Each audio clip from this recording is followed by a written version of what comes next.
అంగళ్ళు మార్కెట్ సంబంధించి స్టాక్ 2:53 అయితే అవుతుంది. ప్రస్తుతానికి బీట్లో దింపిండే కాయలు వచ్చేసి. సో ఆ పక్క ఎంత మాత్రం స్టాక్ వచ్చింది అనేది మీకు వీడియో చూపిస్తాను. సో ఇది అంగళ్ళు మార్కెట్ ప్రస్తుతానికి వచ్చిండే స్టాక్.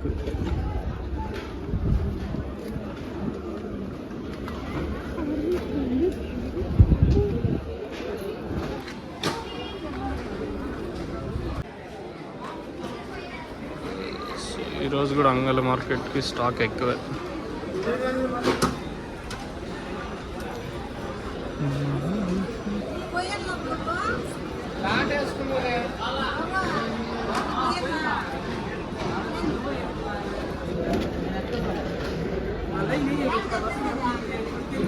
సో ఏం రేట్లు పోతానే చూడాలా. సో అంగళ్ళ మార్కెట్కి ఈరోజు కూడా స్టాక్ ఏం తగ్గేదేలే.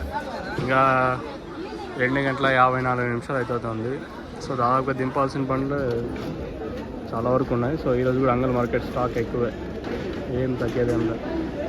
మీకు ఈ వీడియోలో క్లారిటీ ఉందో లేదో తెలియదు కానీ సో ఈరోజు కూడా అంగల్ మార్కెట్ ఏం తగ్గేదిలే. దాదాపుగా ఇంకా 5, 6, 7, 8, 9, 10 బండ్ల దాకా ఇంకా దింపాల్సిన బండ్లే ఉన్నాయి. ఇంకా 3:30 వరకు స్టాక్ అనేది వస్తూనే ఉంటుంది. సో అట్లా పెట్టుకున్నా కూడా ఈరోజు